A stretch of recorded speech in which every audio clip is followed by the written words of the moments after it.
Sache qu'à la fin, la clarté vaincra toujours, et que les ténèbres de la nuit seront bannies par la lumière. Enfin, en gros, vous mettez sur le même plan les prophètes et les savants. Bien sûr, évidemment. Mais Dieu, il a fait en sorte que il a donné la force. Oui. La force aux sages, que la parole des sages, elle est aussi forte que la parole de la Torah. Que dans la Torah de nos sages et la Torah que Dieu il a donnée au mont Sinaï, c'est exactement pareil. C'est la... Mais non, le Talmud a été transmis sur le mont Sinaï. Le Talmud a été écrit sur le mont Sinaï. Voilà, c'est un scoop que vous fait ce rabbin. Oui, exactement. Il faut avoir une mère juive et pour être juif. Et ça, c'est écrit où exactement? Ça s'est ramené dans le Talmud, etc. Donc ça veut dire qu'aussi bien les Arabes que les chrétiens, ils ont tous piqué dans la Torah. C'est-à-dire que la Torah, c'est elle qui est la base de tout ça. Vous voyez, donc.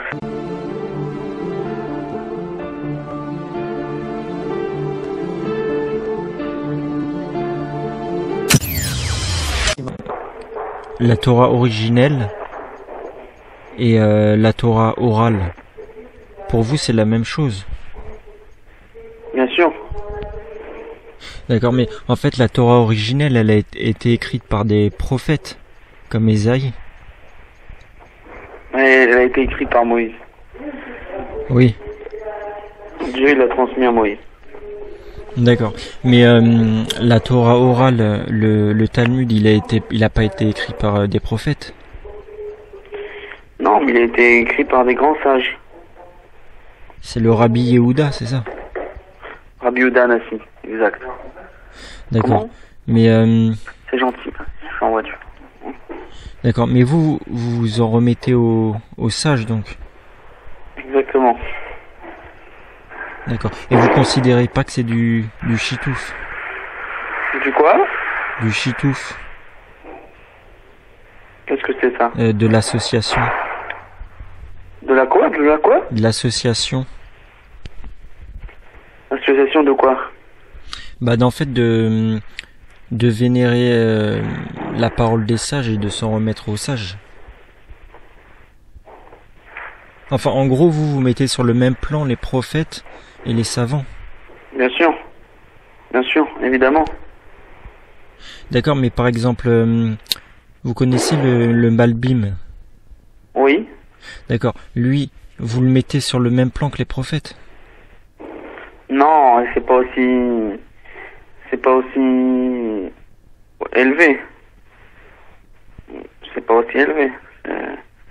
La Torah, c'est sûr que c'est... Mais Dieu, il a fait en sorte que... Il a donné la force. Oui. La force aux sages, que la parole des sages, elle est aussi forte que la parole de la Torah. D'accord. Mais vous considérez pas ça comme de l'idolâtrie? On considère aujourd'hui que la parole des sages du Talmud, c'est comme la parole de la Torah. C'est exactement pareil. D'accord. Mais vous faites pas un rapprochement entre le fait que le peuple juif, quand il était dans la Torah originelle, que les juifs étaient Karaïtes, je crois que ça s'appelait comme ça. Il n'y avait pas de persécution du peuple, et depuis que le peuple juif il a été dans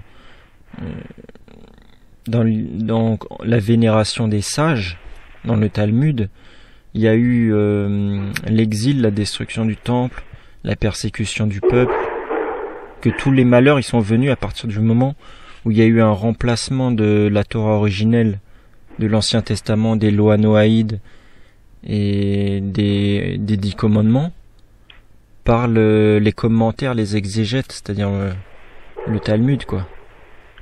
Non, ça n'a rien à voir, faut pas tout mélanger. Ça n'a rien à voir. Les problèmes qui sont arrivés, c'est Dieu que Dieu il a décidé d'éprouver son peuple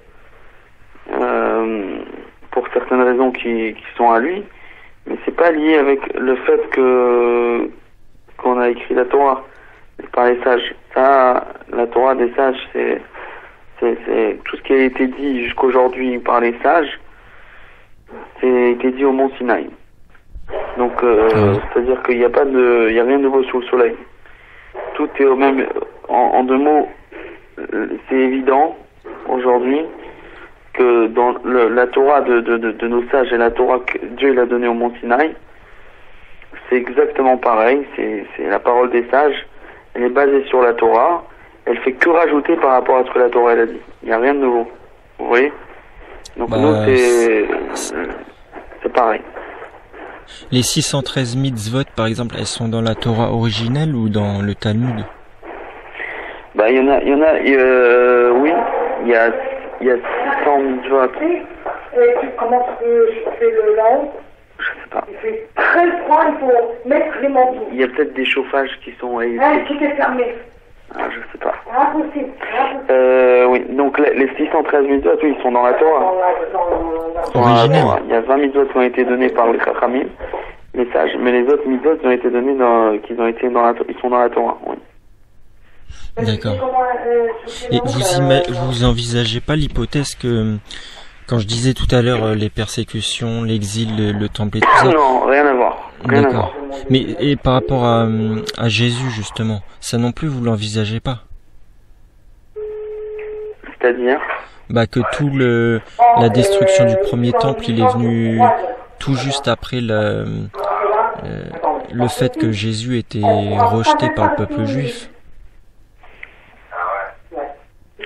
Bon, il y a eu ça c'est encore une autre discussion, ça c'est encore autre chose, mais ça n'a rien à voir. Les persécutions, ils ont été même avant Jésus, ils ont été après, ils ont été avant, il y en aura encore. Malheureusement, c'est comme ça.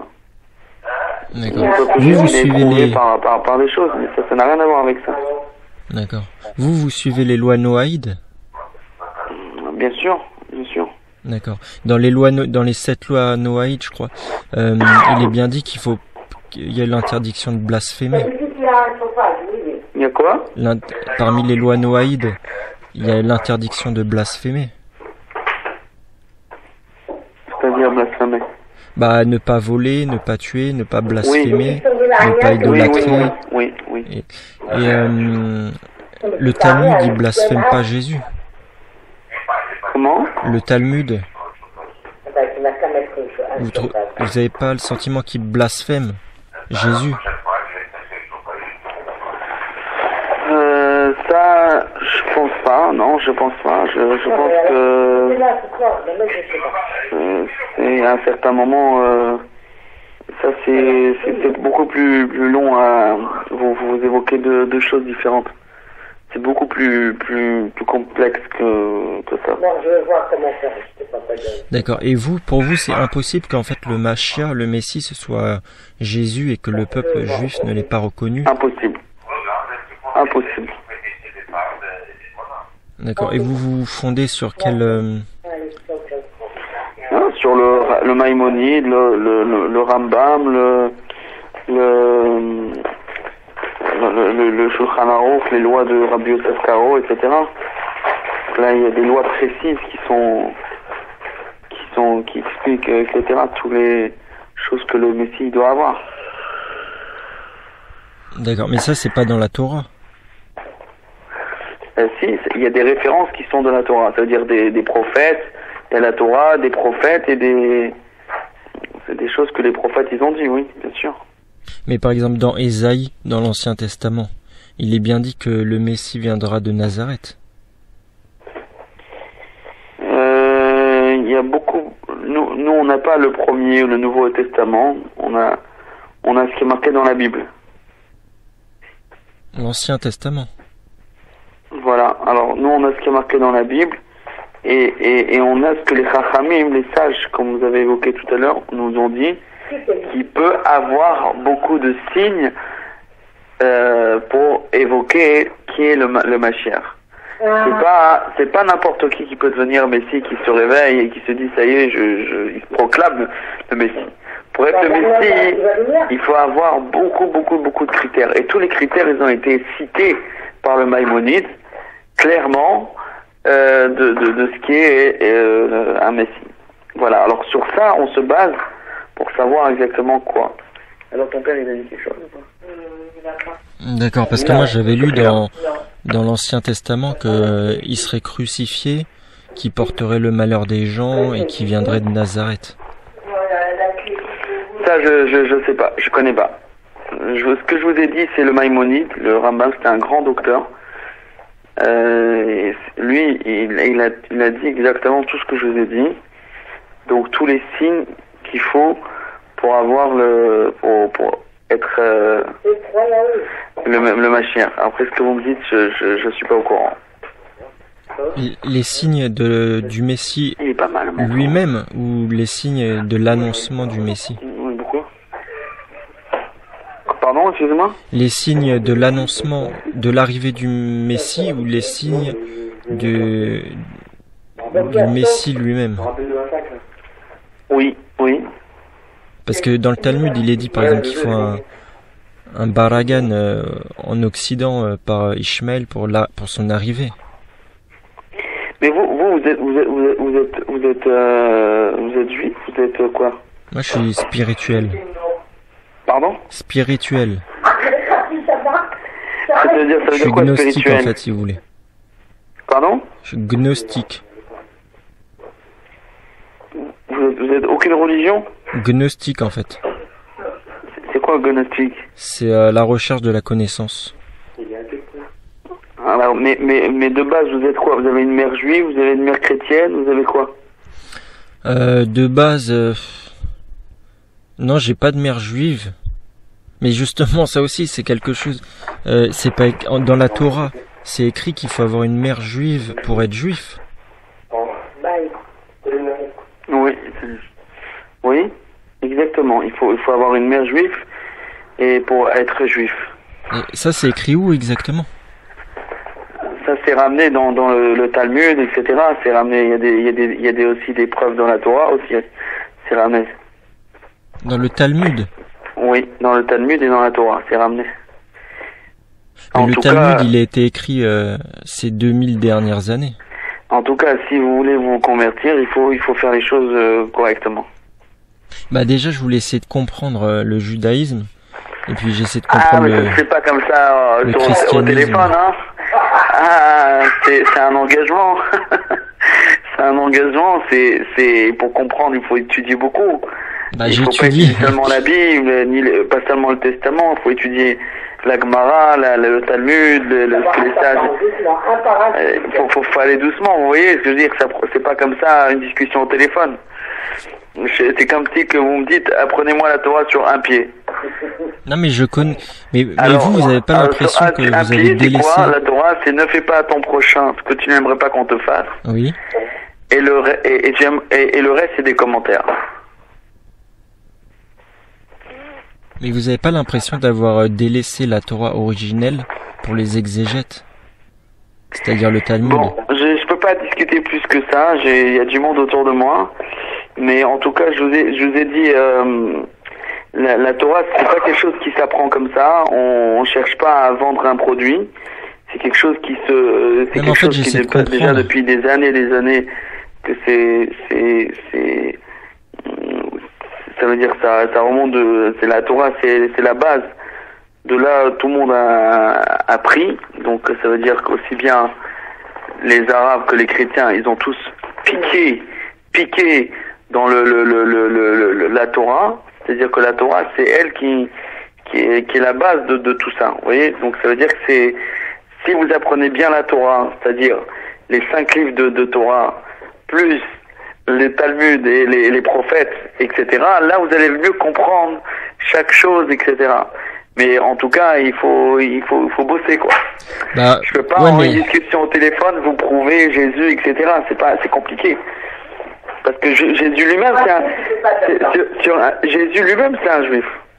Et justement, ça, juif, normalement, c'est une croyance. Vous comprenez? Ça veut dire que C'est même pas les une catholiques, race. en vérité, ils ont pris de Jésus. Et Jésus, c'est qui? Jésus, c'est un juif. Et justement, ça, quand vous me dites Jésus, c'est un juif. Finalement, la base solide, qui est inébranlable, c'est la base de la Torah. Mais quand Tout vous vient me dites, de là. quand Quand vous vous me dites, avez bien la Torah en main, alors là, vous aurez plus de questions. Et je peux pas vous dire ça comme ça au téléphone en 2 mots. mais la il y a Torah, beaucoup je de l'ai. questions. Moi, je suis C'est pas l'Ancien évident. Testament. Non, je vous parle pas du testament. Moi, je vous parle de la Bible. Je vous Oui. parle de la Bible. Oui, je suis de la bien Bible. étudier la Bible et surtout aussi la Torah orale. Parce que si vous étudiez que la Torah écrite et vous étudiez pas la Torah orale, c'est comme si vous avez rien fait du tout. Parce que la Torah orale, elle fait partie de la Torah écrite. Ça fait partie de la transmission de père en fils. Voilà. En tout cas, je vous invite à aller dans des cours de Torah, de Rav Ben Chitrit, Yechia Ben Chitrit. Oui. Lui, il est très très fort, il donne des réponses à toutes vos questions. Rav Yechia Ben Chitrit, vous tapez sur YouTube, Rav YouTube, vous mettez YouTube, vous mettez Rav Yechia Ben Chitrit, et vous allez là-bas tomber sur toutes les choses et ça va vous répondre à vos questions. Et vous trouvez pas qu'il y a Voilà, un je suis problème? obligé de vous laisser, monsieur. Je vous souhaite une excellente soirée. D'accord.